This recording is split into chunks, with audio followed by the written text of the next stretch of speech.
para alguém escrever em português, para escrever de forma, vamos assim, escrever bem literatura em língua portuguesa, tem que se aproveitar da literatura mais rica, entre aspas, aqui da França, porque para poder aprender a escrever bem, vamos dizer assim, em português. Quais critérios que a gente vai usar para definir uma literatura rica aqui? Quando a gente vai avaliar o que seria uma língua mais rica, tem que avaliar todos esses aspectos. Agora, rica por uma ideia não quantitativa, como estou falando aqui, mas uma ideia de complexidade, e aí a gente pode avaliar quantas obras em francês valem uma obra em língua portuguesa. Esse critério vai ser um critério completamente subjetivo, porque como se avalia a complexidade ou profundidade de um texto em comparação a diversos outros, sem ter um critério que não seja mais ou menos arbitrário, né?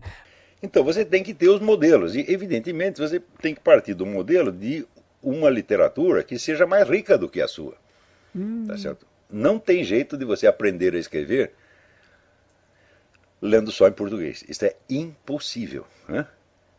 Mesmo porque é na comparação entre as línguas que você hum. vai pegar a nuance correta da sua língua. Ou seja, não, tem vários erros aqui, né? Vários erros mesmo. Eu digo erro nem sem problema de pedantismo aqui, porque eu duvido que qualquer pessoa séria da ciência da linguagem, da linguística, se definiria o que é ter uma literatura mais rica.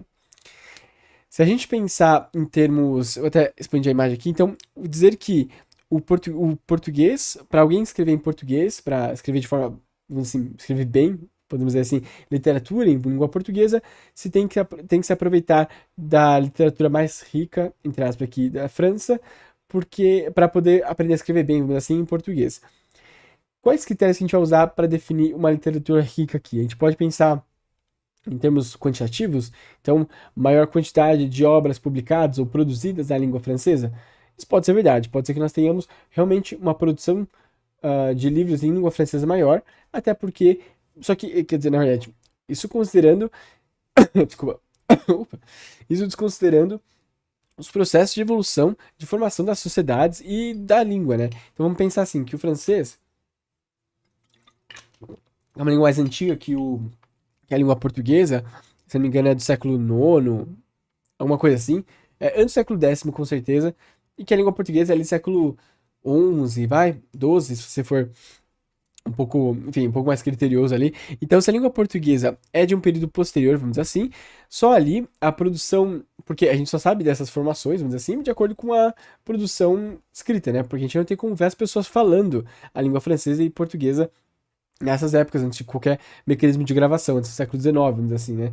A partir do século XIX e começo do XX, a gente consegue ter gravações e aí a gente consegue, de fato, avaliar o que se fala. Mas antes disso, a gente tem que recorrer aos recursos escritos. Então, se escreve, pelo menos, e aí consegue fazer uma dedução de mais ou menos quanto se fala essa língua, pelo menos ali do século IX, do francês e do século XII, XI, XII na língua portuguesa.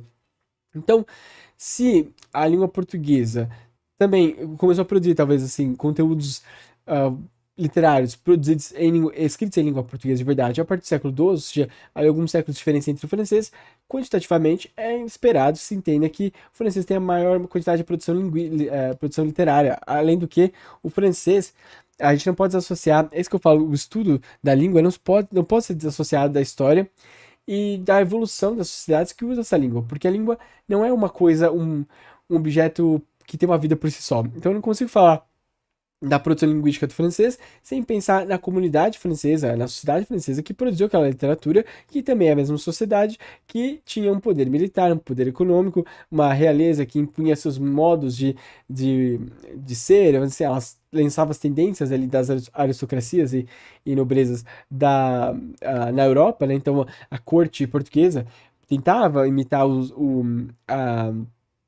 que se entendia como a nobreza francesa, não é? Então, isso se reflete também nos comportamentos linguísticos. Então, falar francês era importante para refletir esses comportamentos linguísticos. Eu tô falando aqui mais para ali século XIV, XV, né? Ou XV, XVI, mais para frente, né? E então, se a língua é um dos conteúdos culturais, produtos culturais que refletem esse comportamento todo, reproduzir esse comportamento é também falar sua língua e vai implicar maior produção literária também em francês, porque se considerava chique, vamos dizer assim, usar o francês. Então, quando a gente vai avaliar o que seria uma língua mais rica, tem que avaliar todos esses aspectos. Agora, rica por uma ideia não quantitativa, como estou falando aqui, mas uma ideia de complexidade, e aí a gente pode avaliar quantas obras em francês valem uma obra em língua portuguesa. Esse critério vai ser um critério completamente subjetivo, porque como se avalia a complexidade ou profundidade de um texto em comparação a diversos outros, sem ter um critério que não seja mais ou menos arbitrário, né?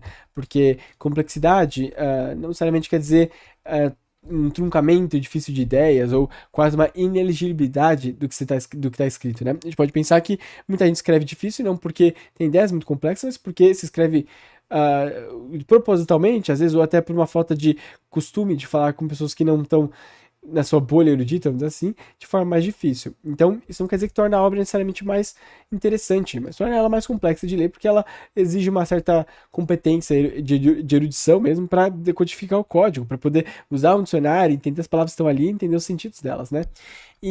Então, vamos indicar esses critérios que acabam sendo super relativos para dizer que uma literatura é mais rica que a outra. Como eu disse, ter um livro escrito em uma língua comparado a 8, 10 milhões de livros numa outra língua faz com que necessariamente a outra língua seja mais rica literariamente?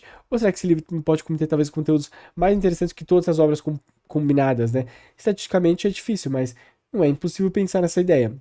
Então, e fora que no Brasil, ou no Brasil e em diversas outras comunidades, esse apreço, essa centralização da escrita como o centro da cultura, da radiação cultural, vamos dizer assim, ou seja, a cultura parte de um ponto inicial que é a escrita, isso torna difícil, por exemplo, de avaliar que não seja uma forma subjetiva, por exemplo, comunidades que não tinham a escrita como algo central na sua cultura. E aí, a gente está usando um critério eurocêntrico, que é ter a escrita como a parte central da sua cultura, para poder debater culturas que não tinham isso, e aí comparar a riqueza, vamos dizer assim, que é uma coisa, como eu disse aqui, vai cair num critério muito subjetivo e de um eurocentrismo, de um culturalismo, uma autorreferência muito grande, né? Ou seja, só vale a cultura que tem como para si, como importante, a escrita, né? Que a escrita é central para si.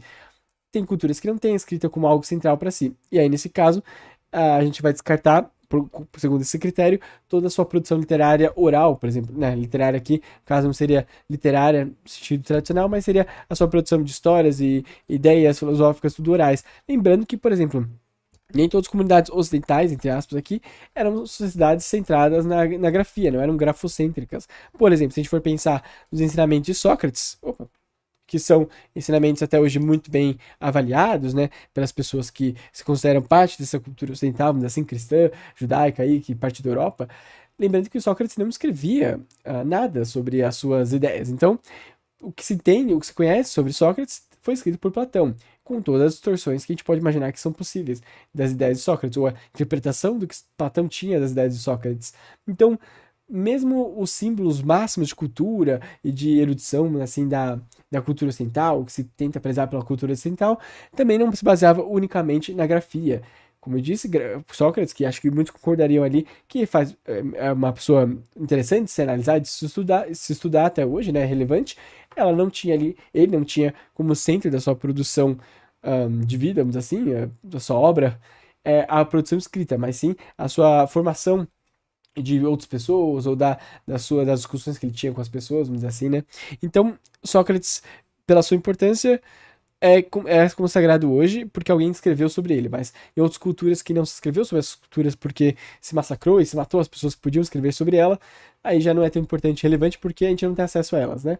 Então, esse critério não é um critério muito bom e não é um critério científico, ou seja, a gente não tem parâmetros, métodos para avaliar isso que não seja a subjetividade da pessoa que está avaliando isso, né?